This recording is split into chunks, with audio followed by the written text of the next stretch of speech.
Hey everyone, my name is Felina and welcome back to another video where I analyze poems on the CIE English Lit GCSE curriculum for 2022. Today we're talking about Poems by Charlotte Mew. You know the drill by now. We have context and summary, then line by line analysis. Wow, that's so much to say. Okay, so I just want to give a brief trigger warning first because in today's poem it's not really happy. We have death and we have repression of society, so it's not a very cheerful theme. Charlotte Mew was born in 1869. She was the oldest child and had 6 brothers and sisters. However, when she was young, 3 of her brothers died, and then 2 more of her siblings were committed to a psychiatric hospital where they would live for the rest of their lives.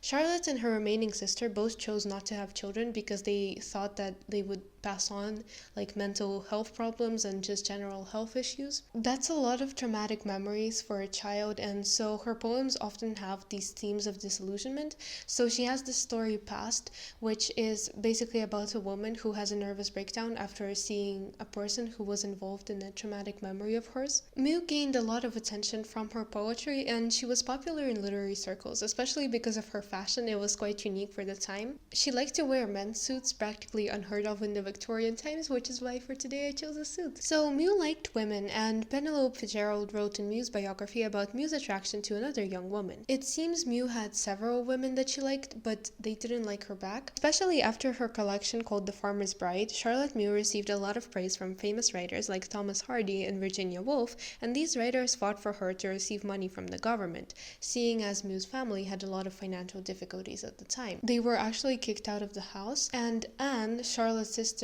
so she grew ill after they were kicked out of their house, and then a couple months passed and she actually was diagnosed with cancer. So Charlotte cared for her for around a year, but then eventually Anne died, and so Charlotte was left alone and she couldn't really handle it, and so a short time later she took her own life too.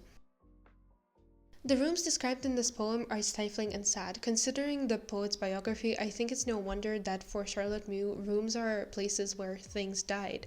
And it's not only in the literal sense, as in her sister passing away and just other people who she loved, like her family, passing away, but I think it's in the sense that it's her passion for life dying too, as she is confronted again and again with sadness and with grief and just with horrible events that life throws at her. Rooms act almost as a coffin, and what's interesting to note is that while rooms paint this despondent and clear image of grief, somehow they never once feel alarming. It's a place that you wouldn't want to be in, but at the same time it's not something to fear, and the tone for me almost seems so accepting that it's bordering on apathetic. We get a sense of overwhelming fatigue as the narrator remarks on her life and the rooms she has visited. I assume it's her because it's autobiographical and like her life, but you are free, of course, to imagine other things, but that will make the contextual referencing a bit more difficult. And like other poems in the GCSE curriculum for this year, the main themes are aging and love and death. And here, notably, it's the love that the speaker feels for an unnamed person. I think most likely the women that she loved and her sister, and also on love for life and on the way that it changes and on the way that it has left her. So let's take a closer look. Pause here to read the full poem. I remember rooms that have had their part in the steady slowing down of the heart. The room in Paris, the room in Geneva, the little damp room with the seaweed smell and that ceaseless maddening sound of the tide. So we're introduced straight away to rooms and just exactly what she remembers, and it's these rooms, and it's almost unbearable to know that the speaker has been to Paris, to Geneva, but in this whole wide world and the sea and the maddening tide, all that she feels is rooms, because it's just so narrow, her view, and she feels unable to really get anything else from life. All her time she spends in these rooms. And going from this, I think that it's clear that the narrator doesn't really go out much, or when she does, all that she sees are just more rooms. And the reason that she doesn't go out, it could be financial, as in there's not really anything to do for a poor young woman, an unmarried young woman in Victorian society. Like, what else can she do, especially knowing that her family is poor? There's just there's not much point to go out.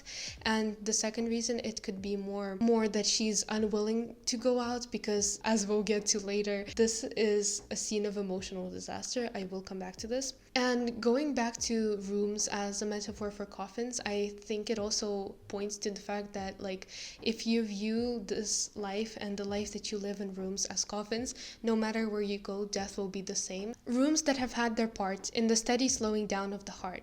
So what she's saying here is that, like, rooms that helped when people died, and this is a bit ambiguous, so this could be just, well, in the obvious sense that, well, people died in the room, and this could be more the implication that these rooms were directly involved in people's death with perhaps their appearance. It's hard to be happy and full of joy and really enjoy life when your rooms are damp, they smell like seaweed, and it's just not comfortable a place to live. And also, I mean, knowing the hygiene at the time, it's also just not hygienic to live in a place with damp seaweed. Like, that is just signing yourself up for health problems.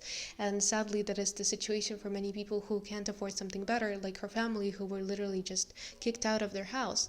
And it also feels as if the room that Charlotte Mew is describing is submerged underwater. It's almost as if it's under a tide, and that's why it's this like damp room. It feels almost suffocating and as if you can't breathe. And I don't know, maybe this is just me, but for me, seeing this room described so closely to the sea, I can't help but picture it almost submerged because of the damp walls and everything, as if it's just like very low compared to sea level, and so all of this like humidity just like comes down. And I think it's also interesting to note the maddening tide, the ceaseless maddening sound. Is it maddening because it's ceaseless, or is it maddening just because it's an annoying sound that doesn't stop? And I realized that I pretty much just said the same thing, but what I mean here is that, is it upsetting for her, the sound, specifically because it doesn't stop and she just wants a moment of quiet? Like, you know, those torture methods where people would just drip water and it's getting so frustrating because the sound just never goes away?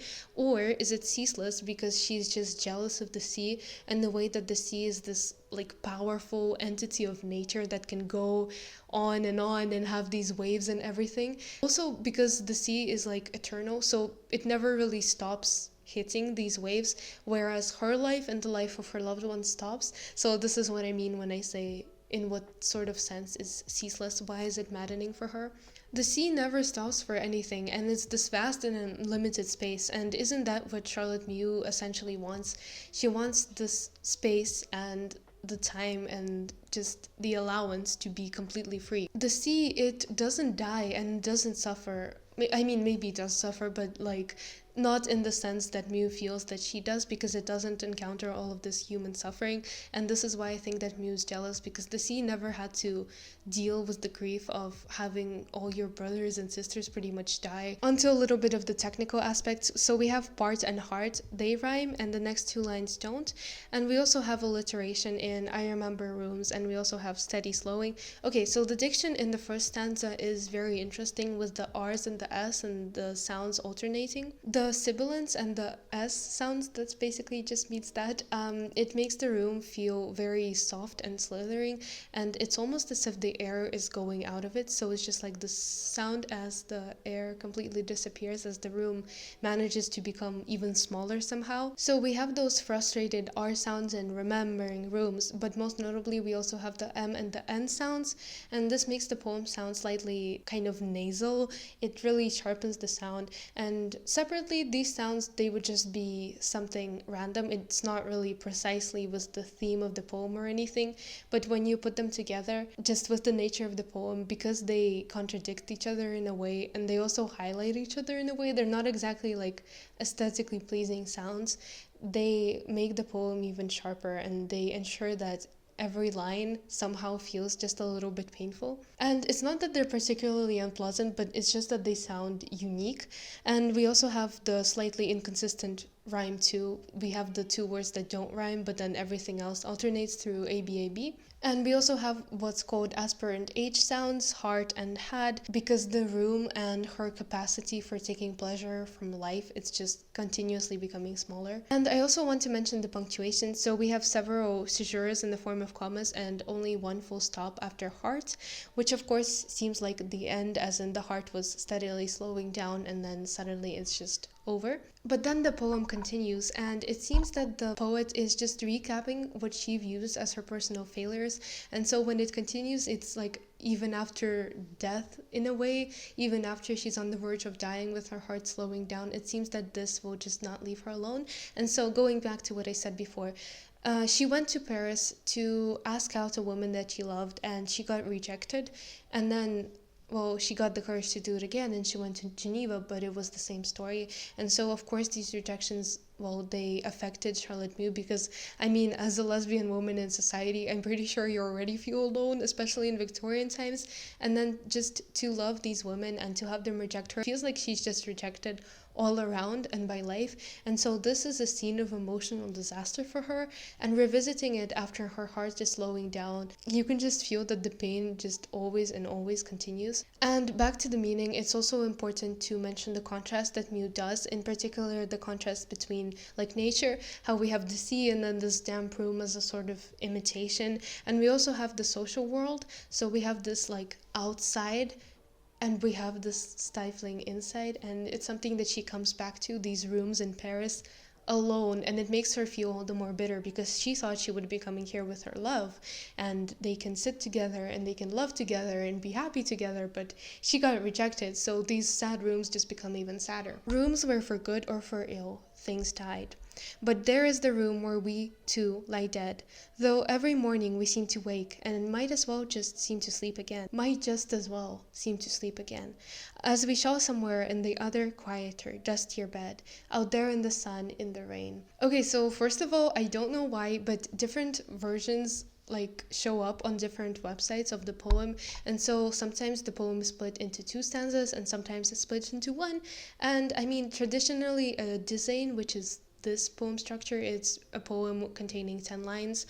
Usually it's all in one, so I guess it's in one, but for this video I did split it into 2 just because I know that I'm throwing a lot of information, and I feel like if I go line by line, just the whole poem, it will be a little bit too difficult. So the second poem begins with death, and it seems like a volta straight away. So a volta, as we discussed in previous videos, is a turn in ideas, and whereas before we kind of had this like remembrance of things past, as in it was like, oh, I remember this, no, now we're in the present and we're dying, because we have this difference between died and dead. In the first stanza we had something more vague, like slowing down of the heart, and the second stanza just says like dead. And the speaker also seems like she cuts off pity, because whereas in the first half it seems like a natural response to elicit empathy from the reader, because I mean, how can you not feel empathy for a person who has suffered so much and they're living in these conditions and they feel so stifled? But then suddenly we have this sense of, from this pitying state that is of course asking for at least someone to be there to comfort the speaker,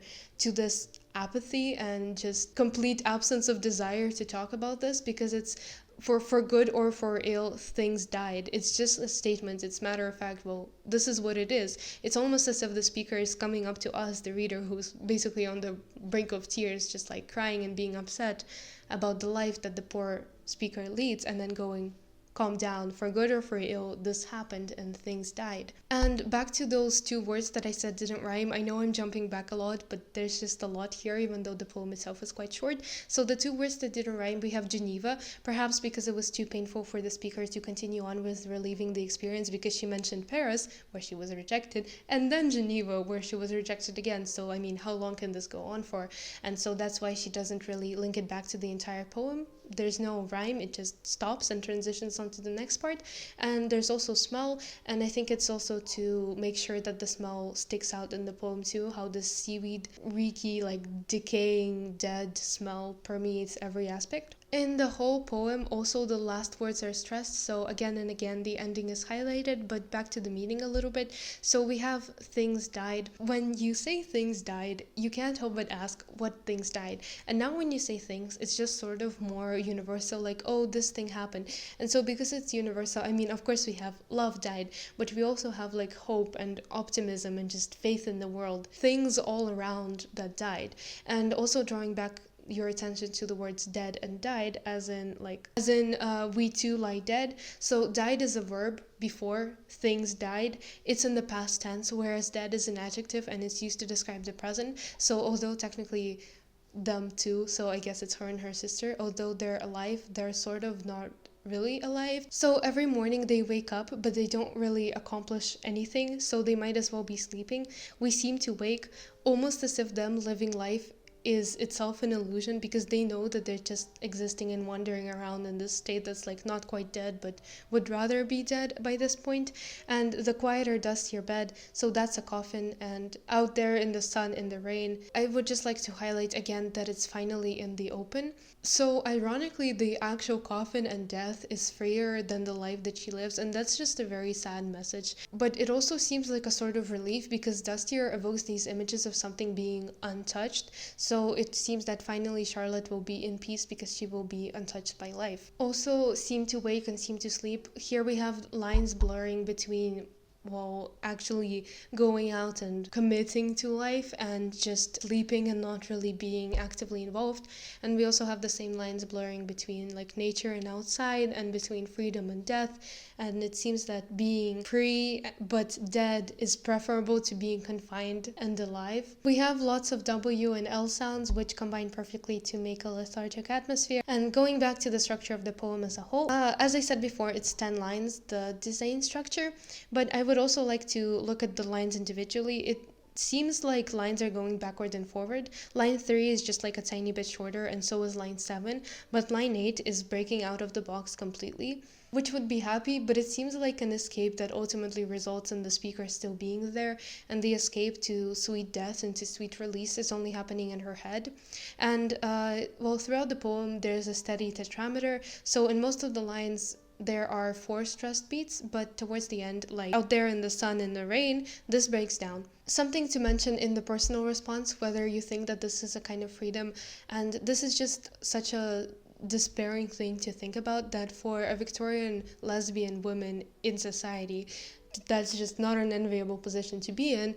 It seems like the only freedom that she gets is in death, and I think here is very interesting to talk about whether you think that Charlotte can aim for an alternative type of freedom in her life, or whether she's right and the only true peace that she will find is just in the eventual finality of it all. A part of me, however, even though it is probably a weird thing to think about, I am very happy that she thinks of it this way, because it shows that although it's sad that she doesn't imagine any alternative future, it shows that it's not like her dreams have been completely destroyed. It shows that she has hope for a better life, and I think that's just a beautiful homage to the human spirit, that we can continue going on and we can continue dreaming even in situations we just look and we see an alternative to being happy.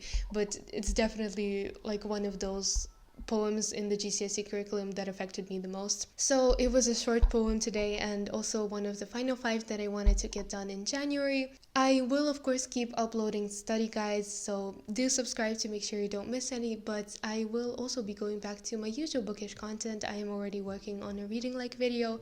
Thank you so much for watching this video. I know today was a bit more melancholy and sad, but hopefully this helps you prepare for the exam, and also hopefully you get something out of this poem that affects you personally too. So thank you so much for watching, and see you soon.